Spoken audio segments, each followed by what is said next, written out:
দেশের বৃহত্তম ও প্রাচীনতম ঐতিহ্যবাহী রাজনৈতিক দল আওয়ামী লীগের ৭৫তম প্রতিষ্ঠা বার্ষিকী উপলক্ষে প্লাটিনাম জয়ন্তী উদযাপন করছে।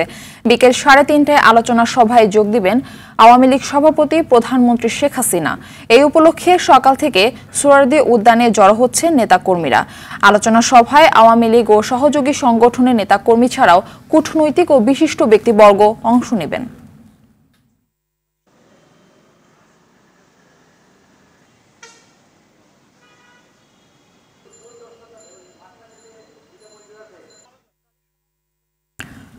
দর্শক, এই মুহূর্তে সোহরাওয়ার্দী উদ্যানে আলোচনা সভা থেকে সরাসরি যোগ দিচ্ছেন সহকর্মী বিপুল দেবরায়।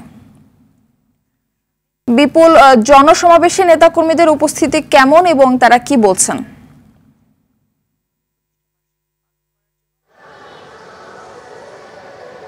মারপি, আপনি যেমনটা বলছেন, আসলে আজকে বিকাল ৩:৩০টা থেকে কিন্তু এই মূল আলোচনা সভাটি শুরু হবে। অর্থাৎ মাননীয় প্রধানমন্ত্রী শেখ হাসিনা কিন্তু এখানে উপস্থিত হবেন ৩:৩০টার দিকে। তখন থেকে কিন্তু এই মূল আয়োজনটা শুরু হবে।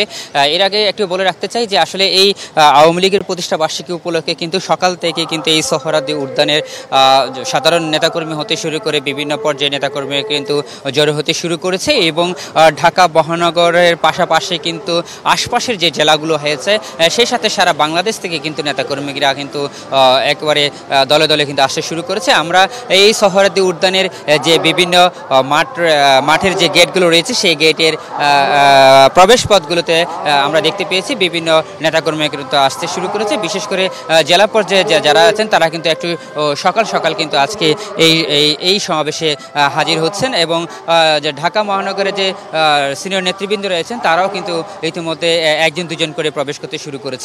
সেই সাথে আরেকটি বিষয় জানিতে চাই, সেটা হচ্ছে এই প্লাটিনাম জয়ন্তী উপলক্ষে কিন্তু আওয়ামী লীগের পক্ষ থেকে কিন্তু ব্যাপক আয়োজন করা হয়েছে। সকাল থেকে কিন্তু আয়োজনটি চলছে। অর্থাৎ ধানমন্ডি ৩২ নম্বরে আওয়ামী লীগ সভাপতি প্রধানমন্ত্রী শেখ হাসিনা ফুল দিয়ে শ্রদ্ধা নিবেদনের পর থেকে কিন্তু এই আয়োজনটি শুরু হয়েছে এবং দলের পক্ষ থেকে কিন্তু আজকে ঢাকা সহ সারা দেশেই কিন্তু আওয়ামী লীগের নেতাকর্মী কিন্তু এটি উদযাপন করছে এবং আজকের যে মূল আলোচনা সেখানে যে বিকালবেলা যে আওয়ামী লীগের যে সভাপতি প্রধানমন্ত্রী শেখ হাসিনা উপস্থিত থাকবেন, সেই সাথে তিনি কিন্তু জনসাধারণকে তার বক্তব্যের মধ্যে দিয়ে বিভিন্ন তথ্য উপস্থাপন করবেন। এখানকার সিনিয়র নেতৃবৃন্দরা আমাদেরকে জানিয়েছেন যে আগামী দিনের আওয়ামী লীগের লক্ষ্য এবং চ্যালেঞ্জ কি হতে পারে তা কিন্তু মাননীয় প্রধানমন্ত্রী ঘোষণা করবেন এবং মাননীয় প্রধানমন্ত্রীর মুখ থেকে সেই ঘোষণাটি শোনার জন্য কিন্তু অধীর আগ্রহে এখনও অপেক্ষা করছেন হাজারো নেতাকর্মী। মারফি, এই ছিল আমার কাছে সর্বশেষ তথ্য। ধন্যবাদ আপনাকে।